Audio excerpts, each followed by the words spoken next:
Coach, I'd just like to start by you telling me the story how you got Andy Van Vliet here.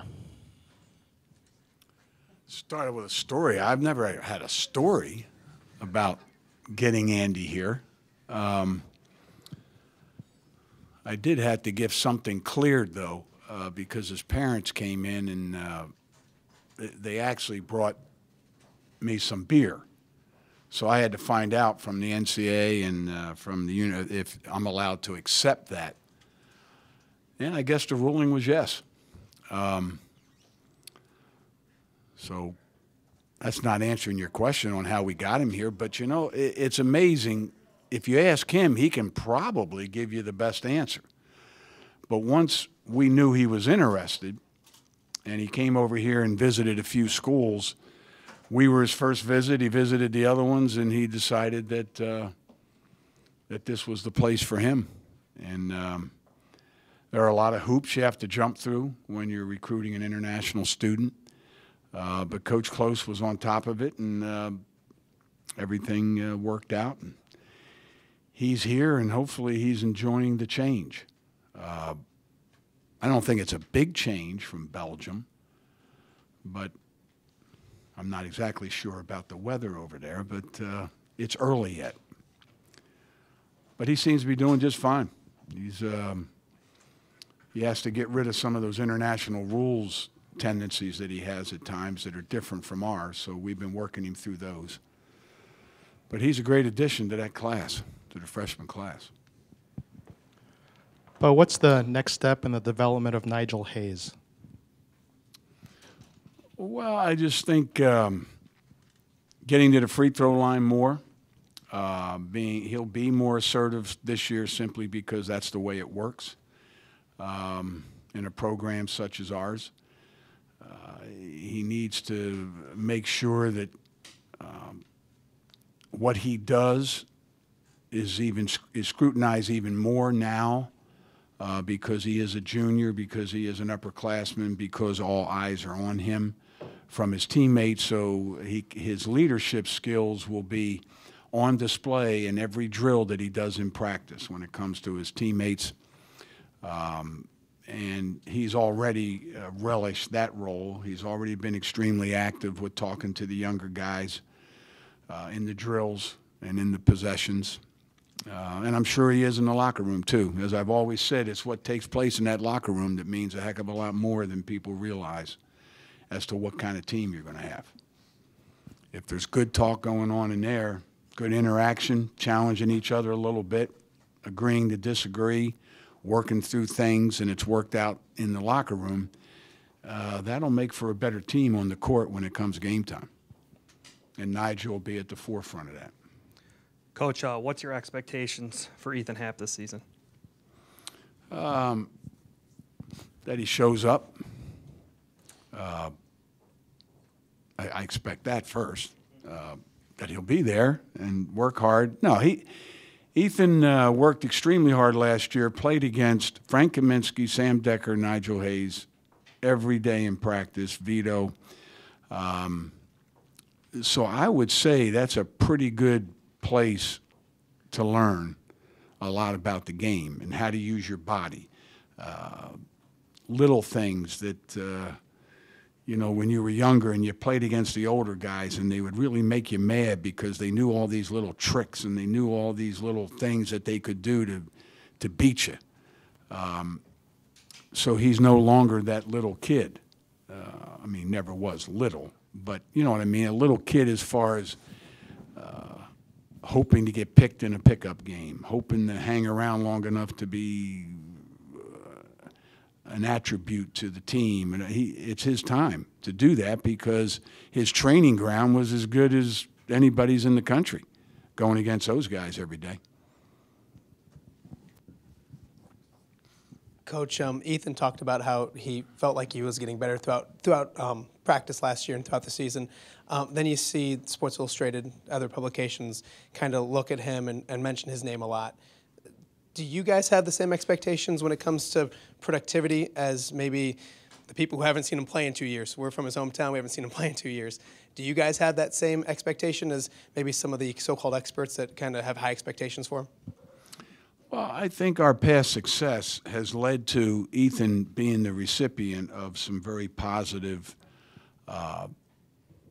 comments, meaning just what I said. He practiced against some pretty good guys, so people are going to expect this, expect that. I don't care about what they expect. With us, it's an everyday thing. So, you know, he still has a lot to improve on with his outside shot. But his energy, his defense, his rebounding, his savvy, his basketball IQ in the post is really high. And, you know, I think it's more, it's attributed to what the guys before him have done that have now moved on, that now, okay, well, then somebody else is, oh, it's Ethan Happ. And rightfully so. You guys watched the last hour of practice every day last year. You saw what he could do. So now it's got to happen in a game with the lights on.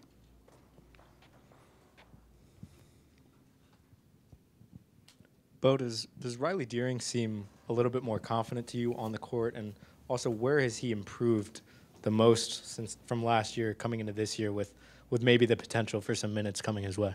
Well, it just seems that Riley was always hurt. He was always nicked up. In practices, he was never really aggressive. He wasn't assertive. He wasn't, you know, he knows the things because we talk about those things to him. That if he wants to be on the floor, he has got to be stronger, more assertive, and in the drills, be ready to go all the time. And those are things that young guys have to learn. So now he's practicing better than he has. But in order to get on the floor, there's still more a guy like him has to do. But he's not the only one. Well, last year, you know, when Bronson got in there, he was kind of the point guard for a bunch of all Big Ten players and some All-Americans. How do you expect him to change, and on the floor, how do you expect his role to change now that those guys are gone and he has to assume, I assume, a larger role? Well, I mean, if you really think about it, if he took 10 shots a game last year, 8 shots, whatever, he might have 12, 14 this year. So, you know, his scoring, he'll have opportunities to score more this year.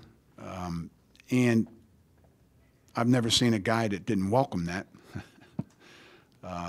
So he won't take bad shots, but a lot of times the ball is going to be in his hands like it was in Jordan Taylor's at the end of shot clock situations. We're still going to try to run good offense and still take the best shots we can take. And a lot of times that's going to end up being the ball being in the hands of a guy like him or Nigel or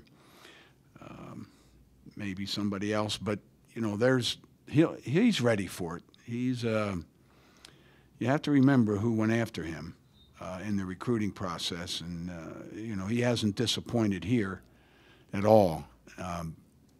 So we're just looking for him to stay healthy and keep becoming and working in that leadership role that goes by the way he plays, not by how much he talks, because he doesn't talk that much.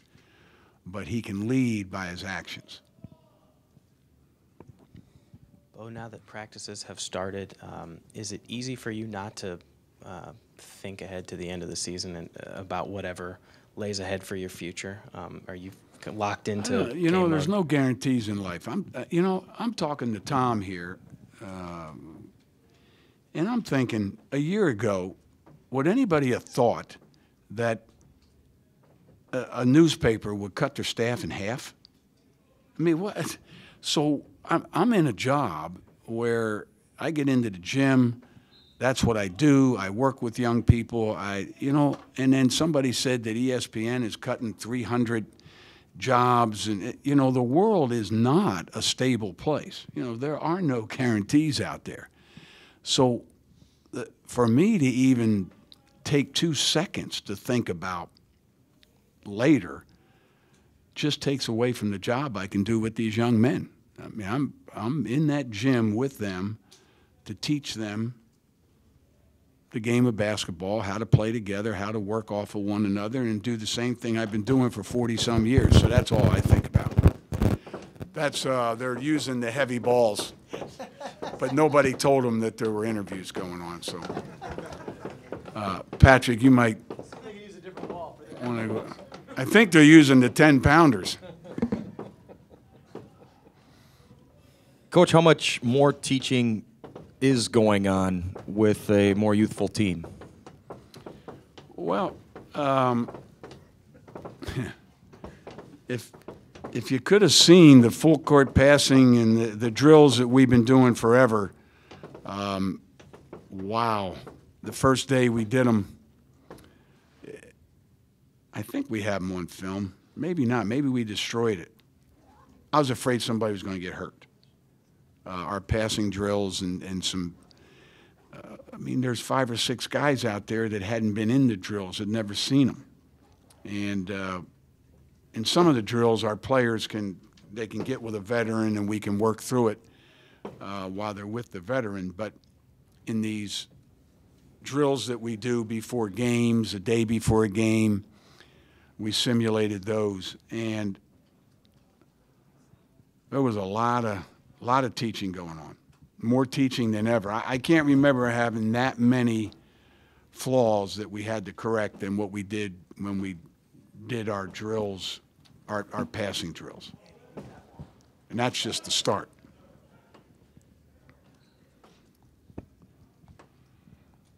Coach, what role do you need Ethan to fill or to do? Are you guys his agents or something?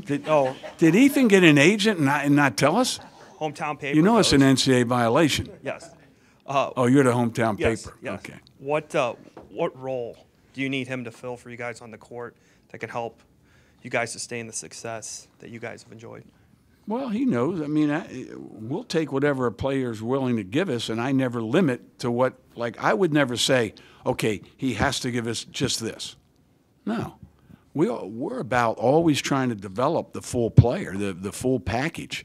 We want guys, when they're done playing for us, to understand passing, rebounding, defense, how to screen, how to pop, how to roll. We try to teach the whole package here, so anything that he improves in will make our team better, just like every other player. So if he comes to practice with his ears, his mind, and his eyes open, Ethan can do a lot of things before he's out of here, just like the rest of the guys. Well, you're going to learn a lot about your team coming up with the red-white scrimmage, the other scrimmage, the exhibition. Do you think by the opener you'll have a pretty good idea of what your rotation will look like? Or do you think because you haven't seen so many of these guys in action that it'll be a little bit fluid? Yeah, I mean, we only have a couple guys that had real minutes last year, so we've got a lot to go. We've got a lot to see. But hey, I've said it 1,000 times. I'm not Santa Claus with a bag of minutes over my shoulder and ready to give them out. I don't give them out. They're earned. So they've got a lot of possessions that they can show us that they're ready.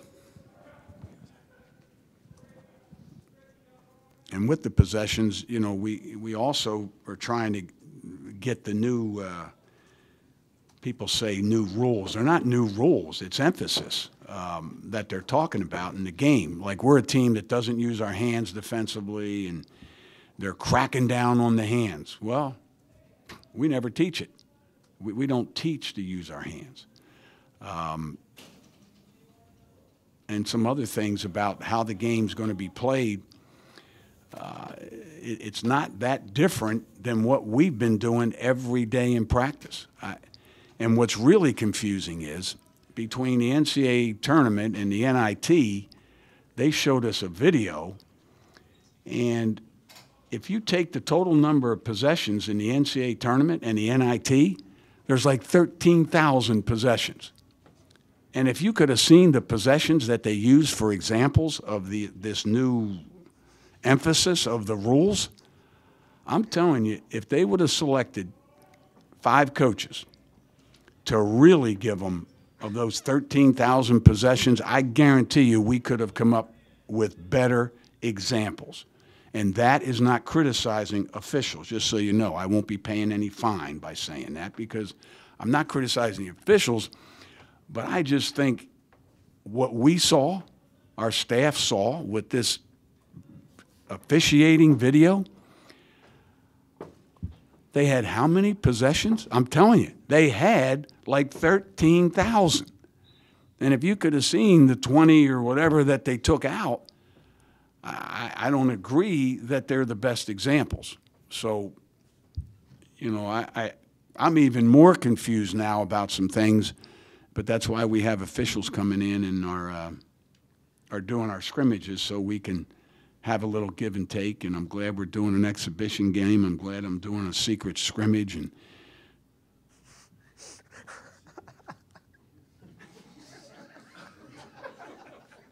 catch that. What do you mean it's not a secret? You guys have no idea who we're scrimmaging. Let's take a poll. Who thinks we're scrimmaging?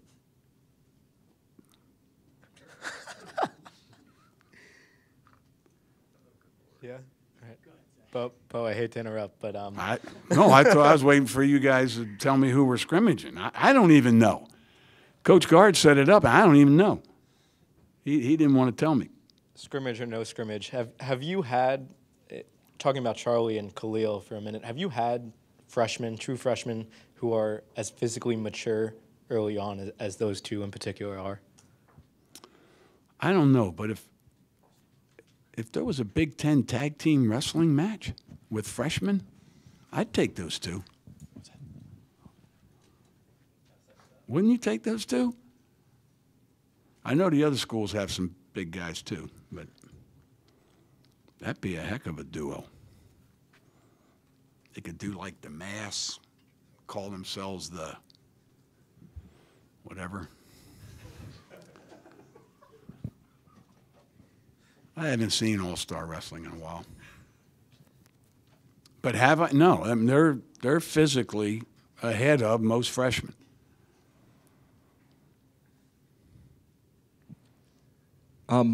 With Vito, have you seen the kind of confidence you want to see from him in that making that jump from the sophomore to a junior season? Or what do you think it takes for him to make that proverbial leap?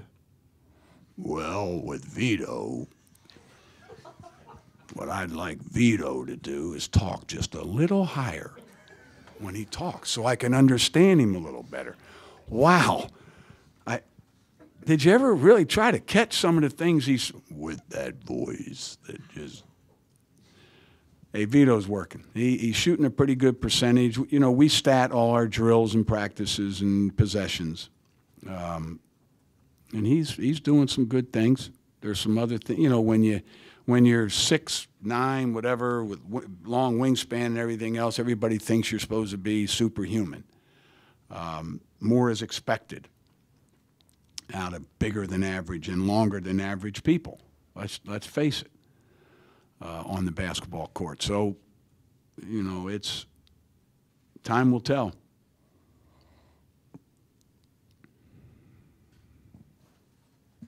Anybody else? Thank you, Coach. All right, thanks. We'll have